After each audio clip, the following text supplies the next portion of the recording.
Hi everyone, this is Aaron for Zolotech, and we're going to compare the original PS3 controller, which is called the 6-axis, to the DualShock 4 that comes with the PS4.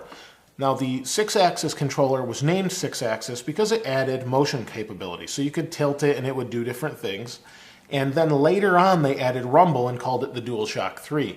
They had some lawsuit issues with people that owned the patents on the rumbling, and once they sorted that out, they got the DualShock 3 out and now the DualShock 4. But this one doesn't have any rumble in it. It's extremely light, and in my opinion, it's pretty uncomfortable. I really don't like these analog sticks. I'm more of a fan of the Xbox 360 controller until the PS4 controller came out, and we'll talk more about that in a moment. But this controller has two analog sticks, as you can see, a PlayStation button, select start, our normal, different shapes, X, square, triangle, circle, and then our D-pad here.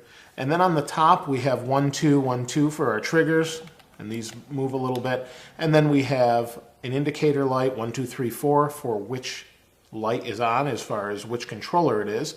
And then we have a mini USB connection to charge it.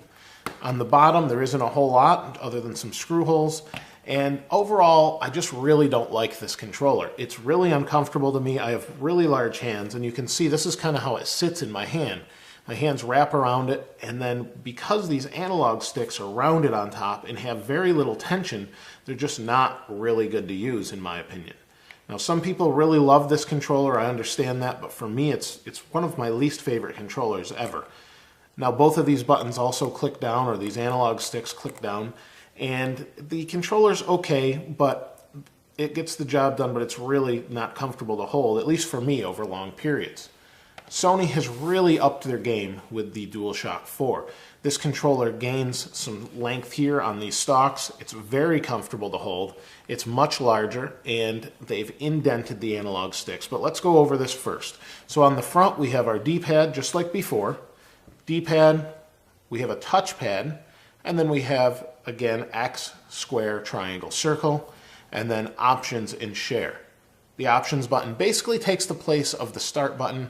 The share button lets you share to Facebook, Twitter, things like that. We also have a PlayStation button. We have a speaker here.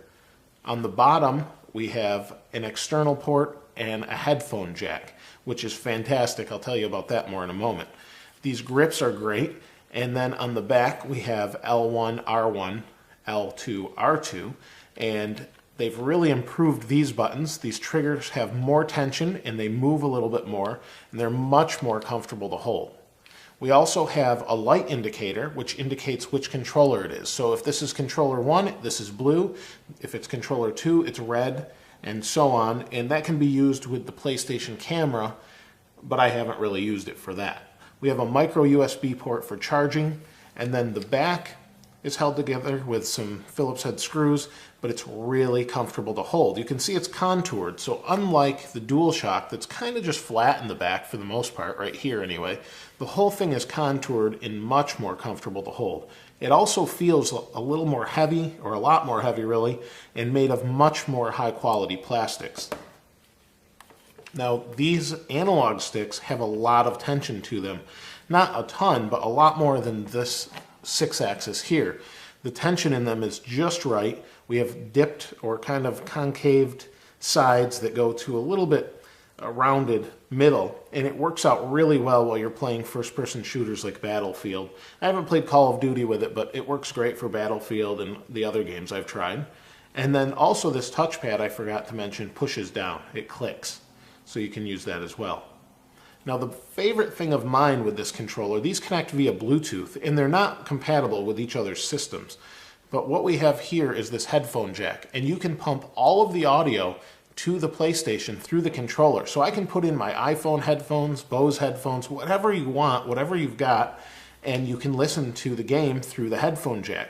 You can also use it as a microphone. So if you have one of those iPod or iPhone headphones laying around that have a microphone in them, this will work as your game chat as well. It works really well. People are able to hear me no problem, and that's definitely my favorite feature of this controller. I've found it to be very comfortable. It's very big, and I'll put it on top here, or we'll put these together so I can show you the differences.